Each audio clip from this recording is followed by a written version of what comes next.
علیکم ورحمۃ اللہ تعالی وبرکاتہ۔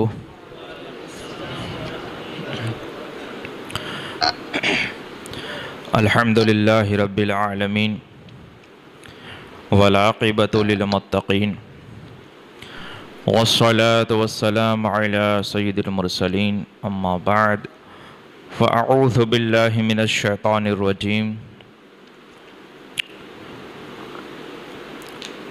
ان اللہ وملائکتہ یصلون علی النبی یا ایہا الذین آمنوا صلوا علیہ وسلموا تسلیما۔ اللہم صلی علی سیدنا و مولانا محمد معدن الجود والکرم وآلہ وبارک وسلم۔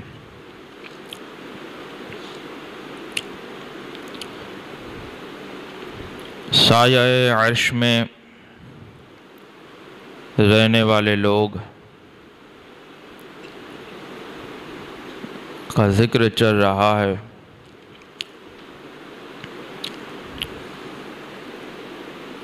کئی سارے لوگوں کا تذکرہ ہوا، اور پچھلے جمعہ کو ہم نے آخر میں وہ گفتگو کر رہے تھے کہ سچا امانت دار تاجر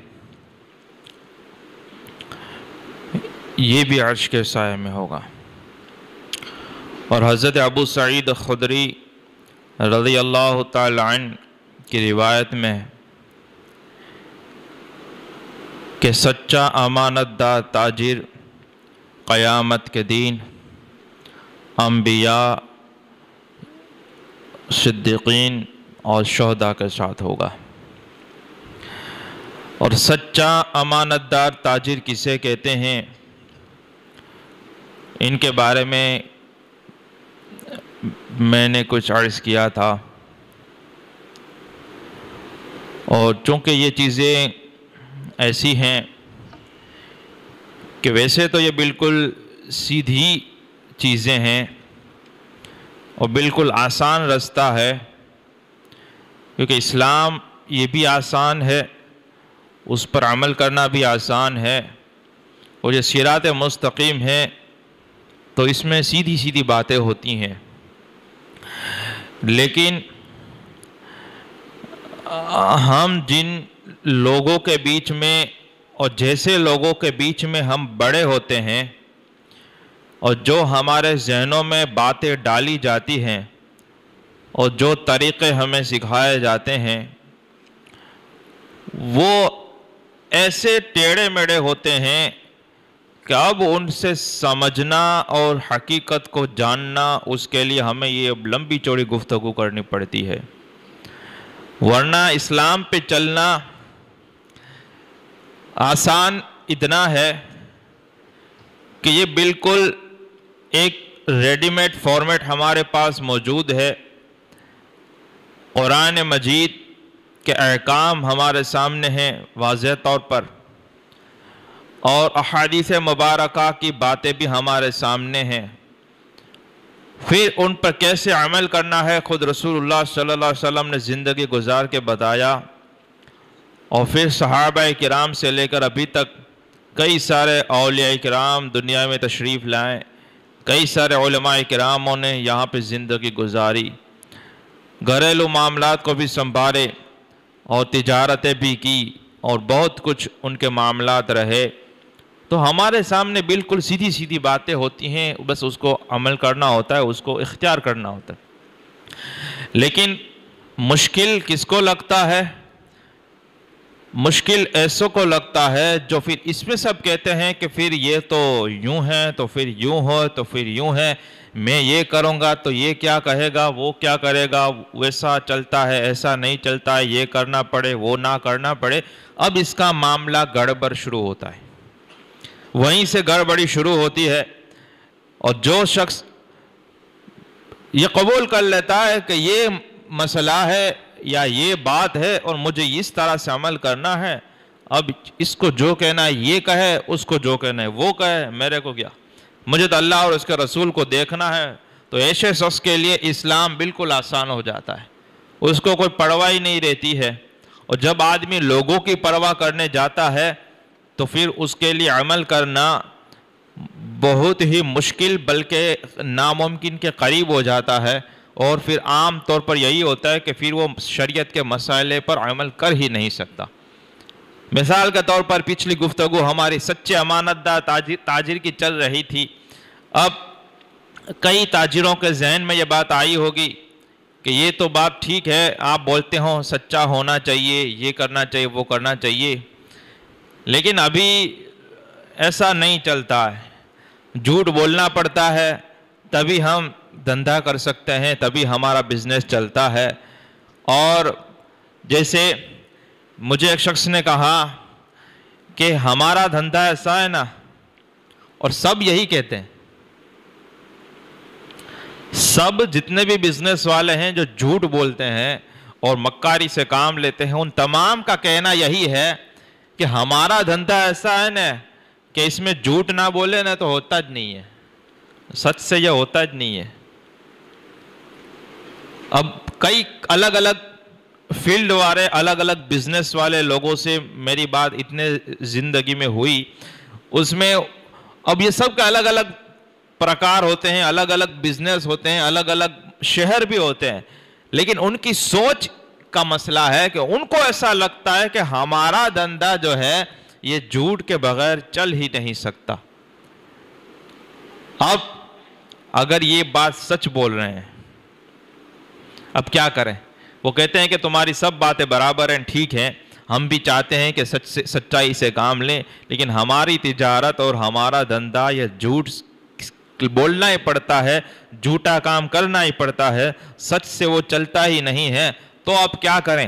تو میرا جواب یہی ہے، کہا کہ اسلام بالکل سیدھا ہے، سمپل ہے۔ اگر سچ میں تمہارا دھندا ایسا ہے کہ وہ سچ کے ساتھ ہو ہی نہیں سکتا اور جھوٹ کا ہی سہارا لینا پڑے اور کھوٹا ہی بولنا پڑے، اگر تمہارا دھندا ایسا ہے تو پھر ایسے دھندے کو چھوڑ دینا چاہیے، سیدھی سی بات ہے۔ ایسا بزنس کرنا ہی کیوں چاہیے جس میں مومن جھوٹا ہو جائے؟ کیونکہ ایک حدیث مبارکہ میں ارشاد ہوتا ہے کہ صحابہ کرام نے پوچھا کہ حضور نے فرمایا کہ یہ میں خلاصہ اور مفہوم پیش کر رہا ہوں کہ مومن جو ہے یہ بزدل نہیں ہوتا ہے۔ آپ درود شریف پڑھ لیں۔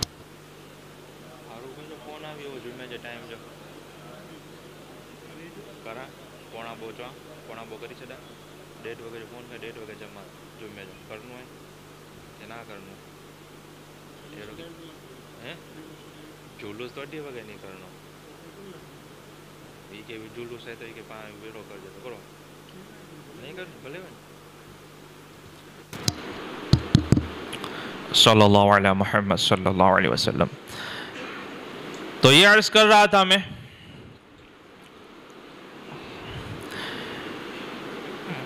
کہ سمپل بالکل ہے بزنس۔ اب اگر سچ میں ایسا ہے، ہاں وہ میں عرض کر رہا تھا کہ حضور نے فرمایا کہ مومن بزدل نہیں ہوتا، ڈرپوک نہیں ہوتا ہے۔ تو صحابہ کرام نے کہا کہ مومن ڈرپوک نہیں ہوتا ہے۔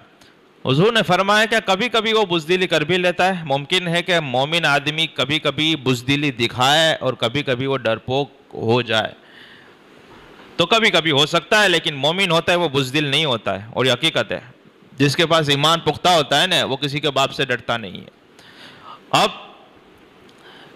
فرمایا اسی طرح دوسرا، مومن بخیل نہیں ہوتا، مومن کنجوس نہیں ہوتا، مومن سخی ہوتا ہے، دلدار ہوتا ہے، لیکن یہ بھی ممکن ہے کہ مومن سے کبھی کبھی کنجوسی ہو جائے، مومن کبھی کبھی بخل سے کام لے اور وہ کنجوسی سے کام لے، ایسا ممکن ہے۔ پھر فرمایا کہ مومن جھوٹا نہیں ہو سکتا، مومن جھوٹ کبھی نہیں بول سکتا۔ تو کہاں کیا مومن جھوٹ نہیں بول سکتا؟ بولے مومن بزدل نہیں ہوتا، لیکن کبھی کبھی اس سے بزدلی ہو سکتی ہے۔ مومن بخیل اور کنجوس نہیں ہوتا، لیکن کبھی کبھی اس سے بخیلی اور کنجوسی ہو سکتی ہے، لیکن مومن جھوٹ نہیں بول سکتا تو پھر کبھی بھی جھوٹ بول ہی نہیں سکتا، مومن سے یہ جھوٹ بولا ہی نہیں جاتا۔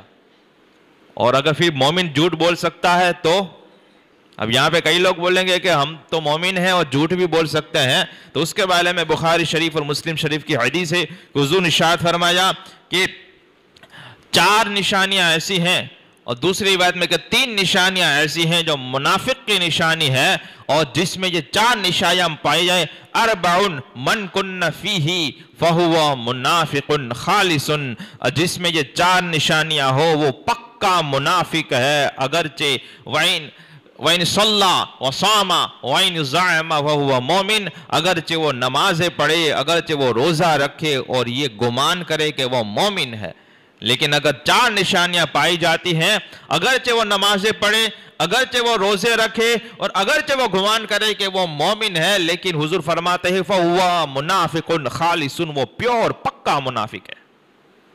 رسول اللہ فرما رہے ہیں ہمارا کام تو پہنچانا ہے، اب ہر کوئی اپنے اپنے ایمان کو چیک کر لے، ٹیسٹ کر لے، اور کہے کہ اگر وہ نشانیاں ہم میں پائی جاتی ہے تو کیا کرے؟ حضور نے ارشاد فرمایا کہ اگر 4 کسی میں نہیں پائی جاتی تو جتنی پائی جاتی ہے اتنا نفاق کا حصہ اس میں پایا جاتا ہے۔ 4 میں سے جتنی نشانیاں پائی جاتی ہے اس میں نفاق کا اتنا حصہ پایا جاتا ہے، جب تک کہ اس باتوں کو چھوڑ نہیں دیتا، تب تک اس میں نفاق کا بات پائی جاتی ہے۔ اس میں سب سے جو 4 نشانیاں ہیں اس میں ایک نشانی ہے وَإِذَا اؤْتُمِنَ خَانَ، جب اس کے پاس امانت رکھی جاتی ہے تو وہ خیانت کرتا ہے۔ امانت رکھی جاتی ہے تو وہ کیا کرتا ہے؟ خیانت کرتا ہے۔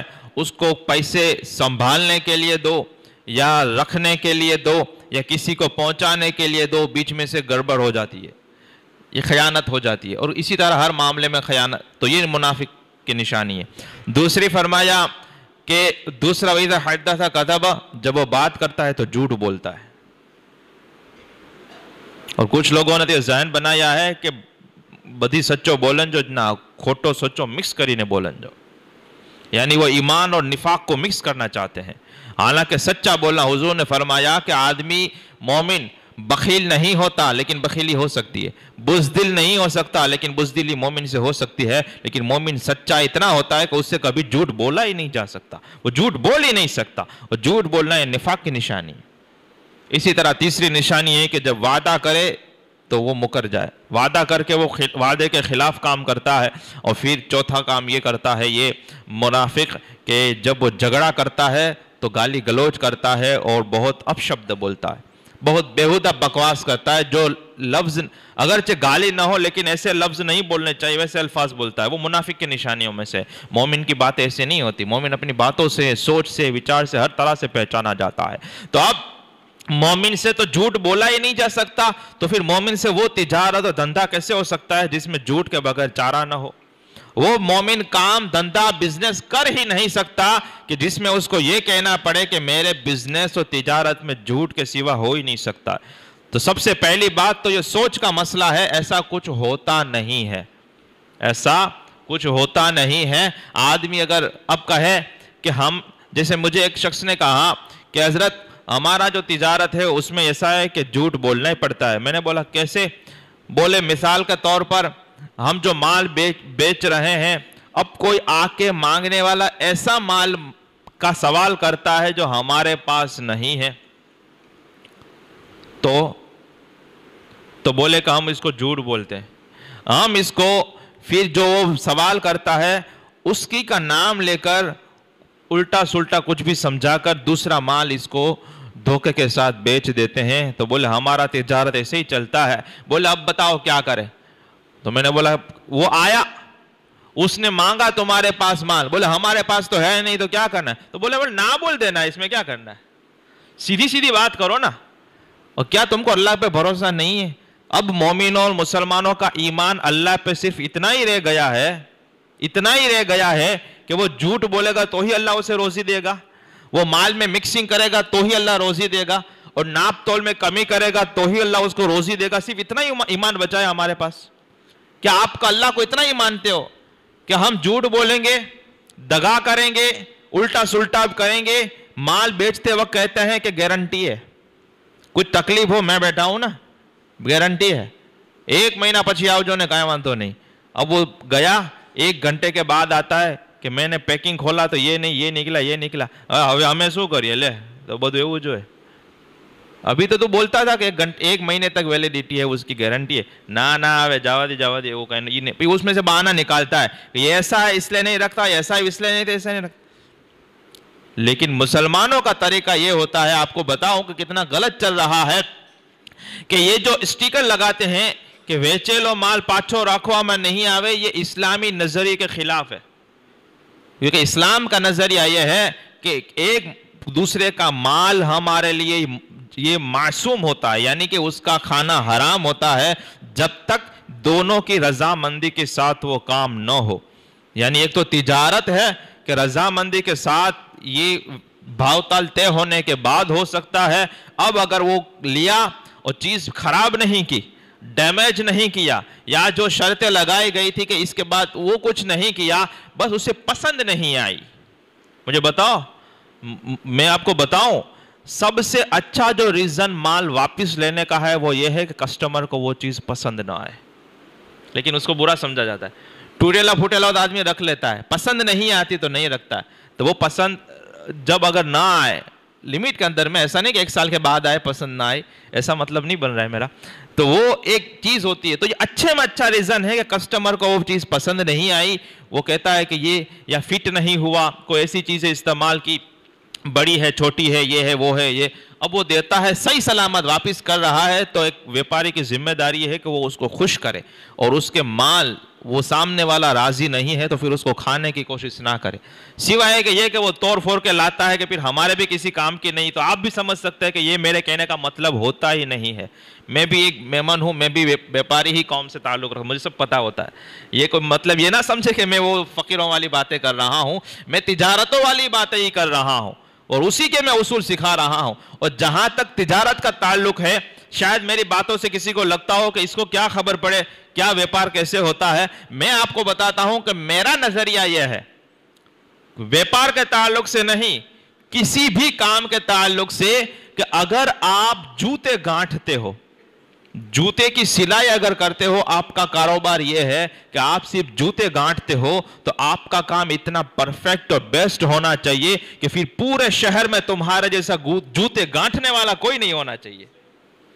میرا نظریہ یہ ہے. آپ جو بھی تجارت کرتے ہو اس کو اتنا بیسٹ اور پرفیکٹ طریقے سے کریں کہ پھر پورے شہر میں تمہارے جیسے پھر تمہارے ہی لیول کو پہنچنے والا پھر کوئی نہیں ہونا چاہیے. اور یہ جھوٹ سے کے ساتھ نہیں، مکاری کے ساتھ نہیں، دغا بازی اور دھوکے کے ساتھ نہیں، زبان کو چبڑ چبڑ کر کے اور لمبی لچک اور چکنی چکنی باتیں، میٹھی میٹھی باتیں کر کے میں نہیں کہہ رہا ہوں. اتنا ٹھوس ہونا چاہیے کہ اس میں نہ کبھی جھوٹ ہو، بلکہ سچائی کے ساتھ، امانت داری کے ساتھ، ایمانداری کے ساتھ اتنا اچھا تمہارا بزنس و تجارت ہونی چاہیے کہ تمہارا گاہک اگر چلا بھی گیا تو گھوم پھر کر واپس تمہارے پاس ہی آنا چاہیے. اتنا پرفیکٹ کرو.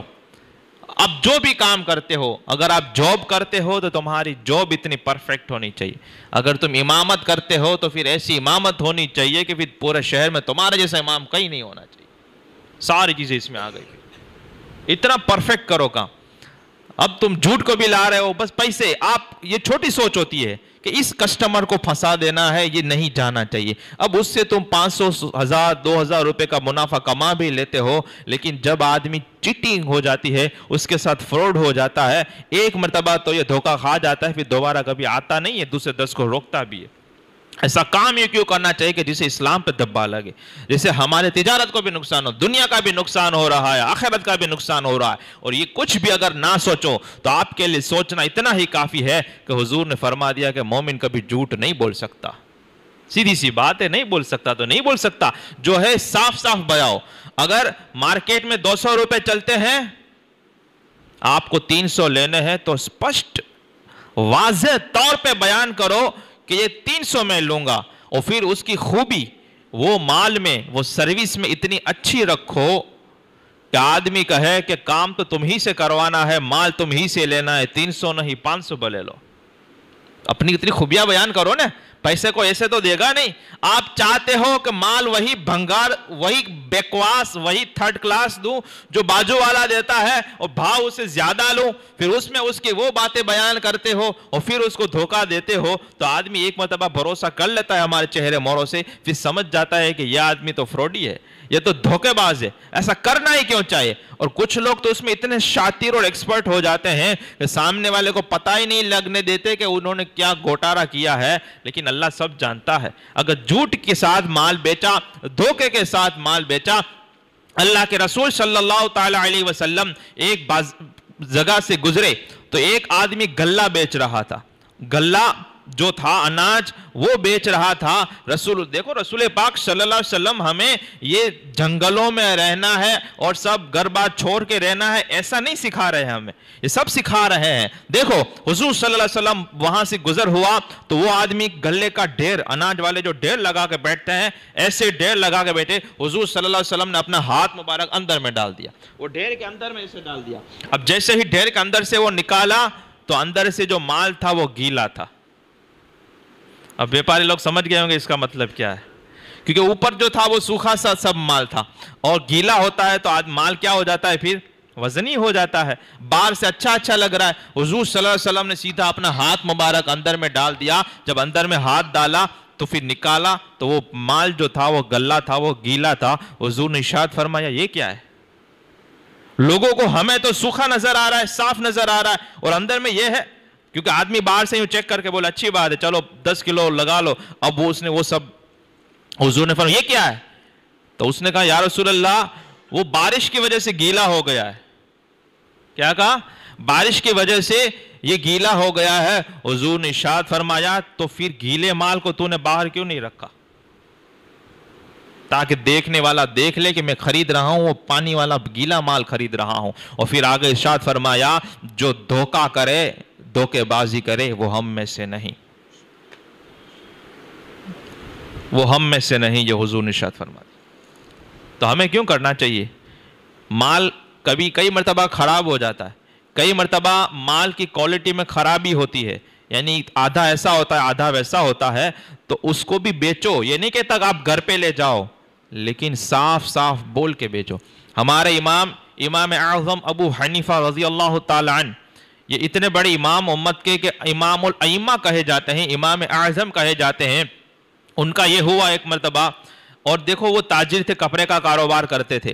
ایک مرتبہ ایسا ہوا کہ کپڑے میں کوئی عیب تھا، جیسے کچھ کبھی کوئی ہول ہو جاتا ہے، کبھی پھٹ جاتا ہے، کبھی کچھ ایسا ہو جاتا ہے.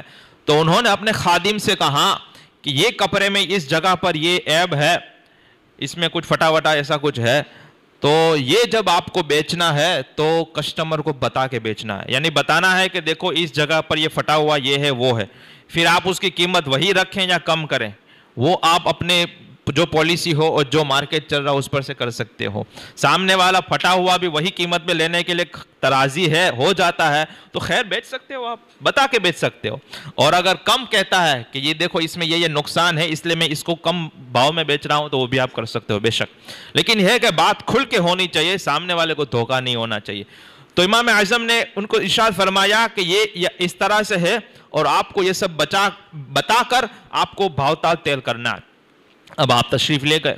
اب پیچھے سے ایک شخص باہر سے تشریف لائے تھے، غالباً مدینہ شریف سے آئے ہوئے تھے، یہ کوفہ میں تھے. اب وہ ڈھونڈتے آئے، ان کو ایک چادر چاہیے تھی. اب وہ ڈھونڈنے میں لوگوں سے پوچھا کہ اچھے میں اچھا کپڑا اور اچھے میں اچھا تاجر کون سا ہے؟ بولے اچھے میں اچھا اور عمدہ بہترین اگر آپ کو کپڑا چاہیے تو وہ بولے نعمان بن ثابت ابو حنیفہ کے پاس ملے گا. وہ بہترین تاجر بھی ہیں، بہت سیٹسفیکشن آپ کو ملے گا، آپ کو جو چاہتے ہیں وہ مل جائے گا.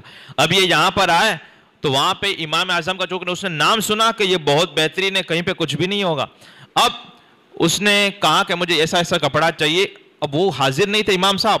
اب اس کے خادم صاحب نے کیا کیا، اس نے دے دیا اور بتانا بھول گئے. اور وہ جو لینے والا تھا وہ بھروسے پر آیا ہوا تھا کہ امام اعظم کا تو اتنا بڑا نام ہے اور لوگ سب تعریف کر رہے ہیں، جس کو پوچھتے ہیں کہتے ہیں امام ابو حنیفہ کے پاس چلے جاؤ، ابو حنیفہ کے پاس چلے جاؤ. اب انہوں نے جتنا بھی تھا 1000 درہم یا دینار کا کچھ وہ کپڑا تھا، تو وہ خرید لیا اور چیک بھی نہیں کیا اور لے کے چلے گئے۔ اب امام اعظم کا طریقہ کیا تھا کہ وہ دکان میں بھی نفلی عبادتیں شروع کر دیتے تھے، اور وقت ملتا تھا تو مسجد میں بیٹھ کر وہ درس بھی دیا کرتے تھے اور کاروبار بھی بڑا کرتے تھے اور یہ سب بھی کام کرتے تھے۔ اب آپ کو یہ ہوا، آپ واپس تشریف لائے، جب واپس آئے تو آپ کے خادم سے بات ہوئی اور کہا کہ وہ کپڑا جو تھا ہمارا بک گیا۔ امام صاحب نے پہلا سوال کیا آپ نے خریدنے والے کو اس کے عیب کے تعلق سے اور وہ چیز آپ نے بتائی، یعنی کہ وہ کھول کے دکھایا کہ یہ یہاں پر یہ چیزیں ہیں اور یہ نقصان ہے اس میں؟ بولے وہ تو میں بھول گیا۔ امام صاحب ناراض ہو گئے، تو بھول گیا؟ نقصان بتانا بھول گیا اور مال کو بیچ دیا ہے تو نے؟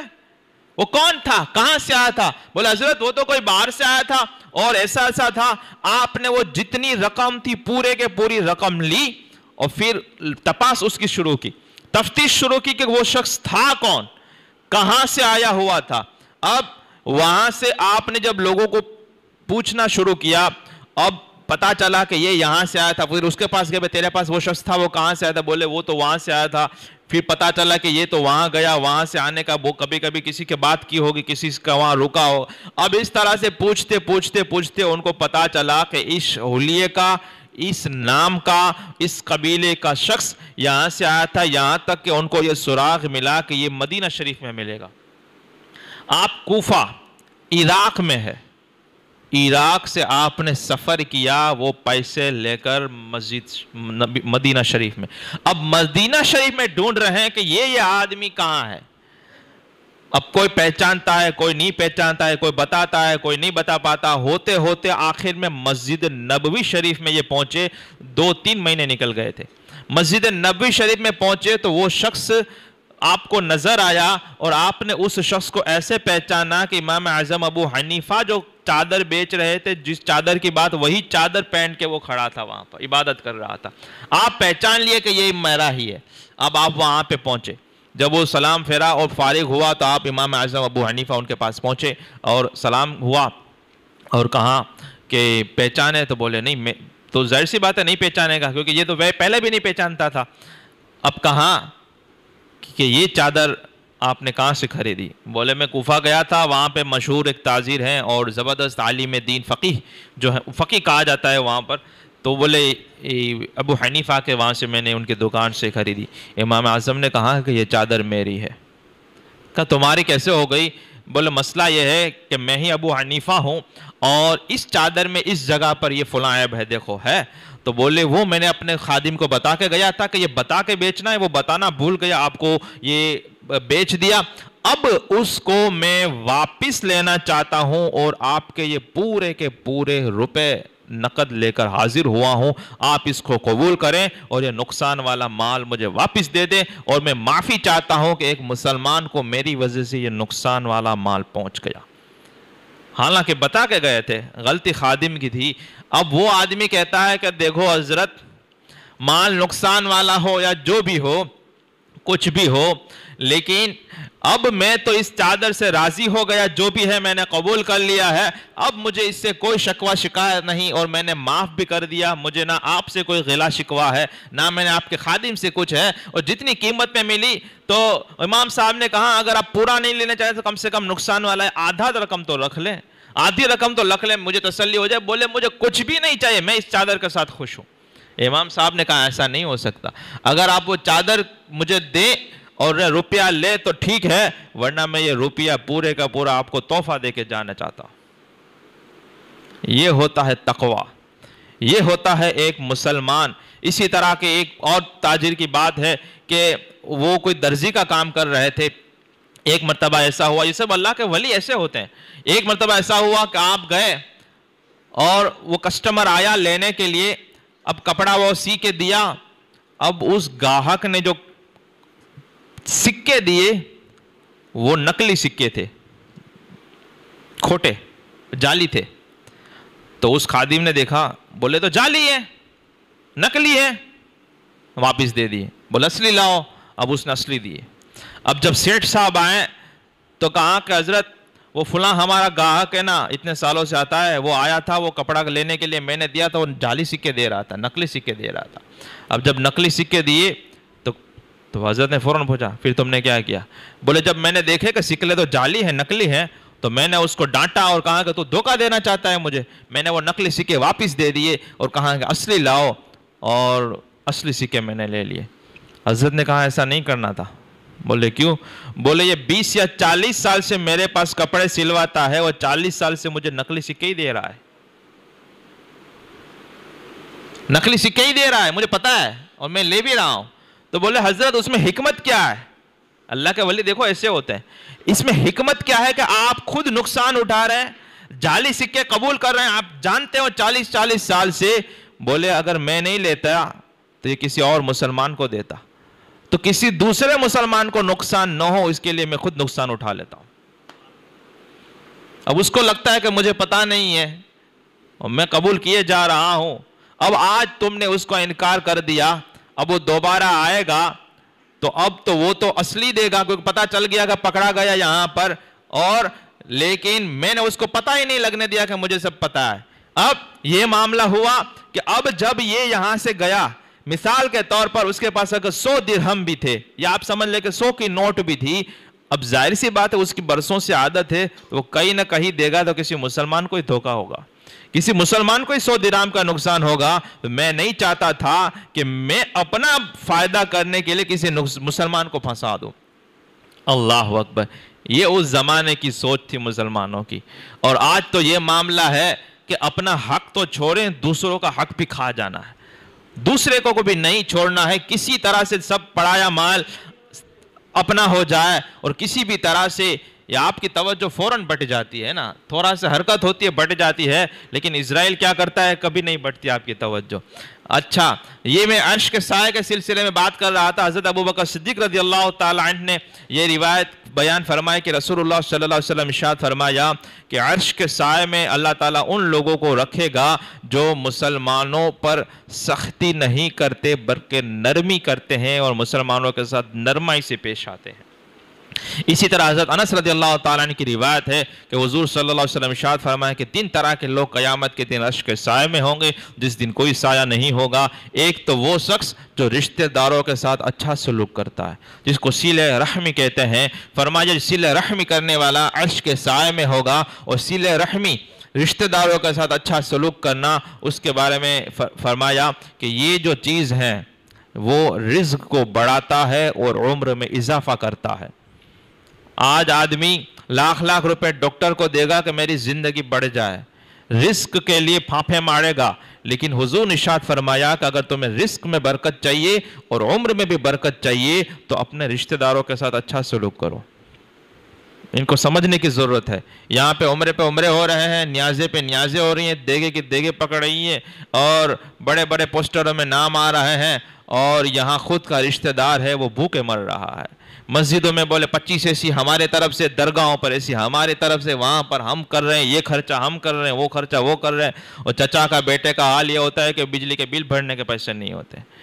خالہ کی بیٹی یہ کفار و مشرکین کے وہاں کام کرنے جا رہی ہے، وہاں غیروں کے وہ پتہ نہیں کیا کیا وہ راہوں پہ وہ چلنے لگتی ہے، اور یہاں پہ سیٹ صاحب ہیں کہ ان کو ایسے سب کاموں سے فرصت نہیں مل رہی. فرمایا کہ صلہ رحمی کرنے والا، صلہ رحمی سے عمر میں بھی برکت ہوتی ہے اور روزی میں بھی برکت ہوتی ہے. میں بھی آپ کو کہتا ہوں اگر آپ چاہتے ہو آپ کی روزی میں برکت چاہیے، عمر میں برکت چاہیے. عمر بڑھنا الگ چیز ہوتی ہے، برکت الگ چیز ہوتی ہے. اگر کوئی آدمی 80 سال کا ہے اور 90 سال تک اس کی عمر ہوتی ہے، لیکن اس نے 10 سال 15 سال بیڈ پر ہی نکالا ہے، اٹھ کے باتھ روم پہ نہیں جا سکتا ہے، تو وہ برکت والی عمر نہیں کہتے اس کو. عمر تو زیادہ ہے لیکن برکت نہیں ہے. لیکن برکت والی عمر چاہیے کہ نماز کے وقت پہ آپ نماز بھی پڑھ سکو، نیکیاں بھی کر سکو، صدقہ و خیرات بھی کر سکو، گھر میں بھی اچھے سے وقت دے سکو، تمہارے سارے معاملات اچھے سے چلتے رہیں. تو اس کے لیے آپ کو چاہیے کہ رشتہ داروں کے ساتھ اچھا سلوک کرو، اچھا ویوہار کرو. دوسری وہ عورت جس کا شوہر کا انتقال ہو جائے اور وہ اپنے پیچھے چھوٹے چھوٹے یتیم بچوں کو چھوڑ کے جائے، اور وہ عورت کہے کہ میں دوسرا نکاح نہیں کروں گی بلکہ میں ان چھوٹے چھوٹے یتیم بچوں کی پرورش کروں گی، ان کو بڑا کروں گی، یہاں تک کہ یا تو ان بچوں کو موت آ جائے یا پھر اللہ تعالیٰ ان کو غنی کر دے، تو ایسی عورت بھی قیامت کے دن عرش کے الہی کے سائے میں. آئی بات آپ کو سمجھ میں؟ تو یہ وہ نیکیاں ہوتی ہیں جو ہمیں کرنی چاہیے. تو اللہ تعالیٰ مجھے اور آپ کو عمل کی توفیق عطا فرمائے. شاید آپ کو کئی لوگوں کو امید ہوگی کہ میں فلسطین اور ان سب کے لیے دعائیں کروں گا رو رو کر اور یہ سب, اور مجھے میسج بھی آتے ہیں اور لوگ بھی کہتے ہیں, لیکن میں کہتا ہوں کہ ایسی دعاؤں میں کوئی بات نہیں ہوتی ہے, کوئی اثر ہی نہیں ہوتا ہے, کیونکہ دعا جو ہے اس کے لوازمات بھی پورے ہونے چاہیے. اور اگر دعا سے ہی کام ہونا ہے تو پھر مسجد نبوی سے ہی دعا ہو جاتی. بدر, احد اور خندق کیوں ہوتا پھر؟ یہ معاملہ دعا والا ہے ہی نہیں. اسرائیل کا فرسٹ پرائم منسٹر جو تھا وہ ایک مرتبہ جلدی جلدی گھر سے نکلنے لگا. اس کی بیٹی نے کہا کہ جو ویلنگ وال ہے, دیوار گریا بیت المقدس میں, بولے آج وہاں پہ سالانہ دعا کا دن ہے, آپ رو رو کر وہاں دعا کریں. تو اس نے کہا کہ میں آفس کے کام, پرائم منسٹر تھا, آفس کے کام کے لیے جا رہا ہوں تو میں تھوڑا بزی ہوں. تو اس نے کہا کہ کیا آپ دعا کے دن دعا چھوڑ دیں گی اور آپ اپنا حکومت کا کام سنبھالیں گے؟ بولے اگر دعا سے ہی سب کچھ ہوتا تو لاکھوں لوگ مکے میں حج کے دوران اور عمرے کے دوران اسرائیل کی تباہی کی دعا کرتے ہیں, ہم کب کے تباہ ہو جاتے. دعا کا کام ہوتا, سب دعا ایک ہتھیار ہے مجبور لوگوں کے لیے, مظلوم لوگوں کے لیے. اور دعا سے کیا کچھ ہوتا ہے, تقدیر سے, وہ قضا سے بھی ٹکراتی ہے. دعا کا بہت مقام و مرتبہ ہے. میں دعا کا انکار نہیں کر رہا, دعا ضرور کرنی چاہیے, لیکن ایک ہوتی ہے جو آدمی دعا کرنے میں سچا ہوتا ہے اور ایک آدمی ہوتا ہے دعا کرنے میں ڈھونگی ہوتا ہے. اور میں دیکھ رہا ہوں کہ سب ڈھونگ کر رہے ہیں. کون سے ڈھونگ کر رہے ہیں؟ ہاتھ میں تھمس اپ کا اور کوکا کولا کا باٹلا ہے, میک ڈونلڈ سے پیزا آرڈر کیا ہوا ہے اور شوز پہنے ہوئے ہیں یہودیوں کے, اور واٹس ایپ اور فیس بک تمہارے باپ کی کمپنی ہے, کسی مسلمان کی ہے, فلسطین والوں کی ہے. آپ کو کیا پتا نہیں ہے واٹس ایپ اور فیس بک کا آنر کون ہے؟ کون ہے؟ مارک زکربرگ کون ہے؟ یہودی. آپ کو پتا نہیں ہے؟ مجھے ایک آدمی نے میسج کیا کہ جمعہ کے بعد آپ دعا کا اعلان کر دیں. میں نے بولا تو یہودی کی کمپنی اور یہودیوں کا مال کے ذریعے یہودی کا اپلیکیشن کو استعمال کر کے تو مجھے یہودی کے خلاف دعا کرنے کا بول رہا ہے. مکاری کی بھی حد ہوتی ہے یار.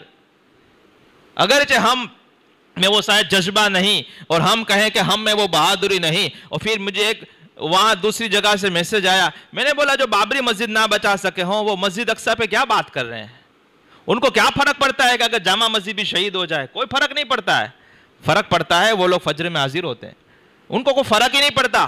آپ ان سے کہیں کہ فجر میں 2 لوگ تھے یا 10 لوگ تھے یا 200 لوگ تھے, اللہ بدی اللہ توفیق دین والا ہے تھارا تھے تو یہ پہلا کرتا ساڑو آئے تو پچھی کرو مزہ.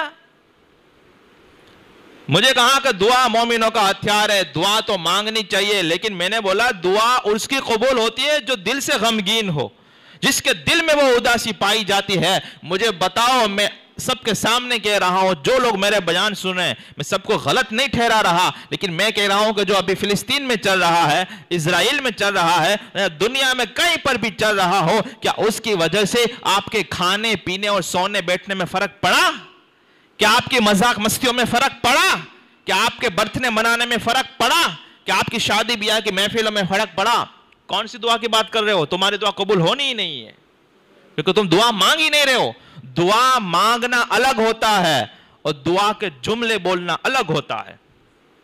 جیسے چھوٹے چھوٹے بچے وہ پورے کا پورا وہ رٹا مار کر اور پوپٹ کی طرح رٹا مار کر, اے اللہ اسرائیل کو نابود کر دے, یہودوں کو ظلم کو سبق سکھا دے, مسلمانوں کی مدد فرما. تو مسلمان کی مدد کی دعا کر رہا ہے, تو خود اسلام کو نقصان پہنچا رہا ہے. دعا یہ کر کہ ہمارے جیسے مسلمانوں کو اب اللہ اس امت میں کثرت نہ کرے. دعا یہ کرو کہ اب ہمارے جیسے مسلمانوں سے اللہ اسلام کو بچائے, یا ہمیں اللہ نیک توفیق دے کہ اسلام کے کچھ کام آئے. یہ دعا مانگو. دعا کی ضرورت فلسطین کو نہیں ہے. فلسطین کو ضرورت ہوتی تو راکٹ چھوڑتا ہی نہیں. کیا اسے پتا نہیں تھا؟ 75 سال ہو گئے, 1947-48 کی بات ہے, 75 سال ہو گئے. اسرائیل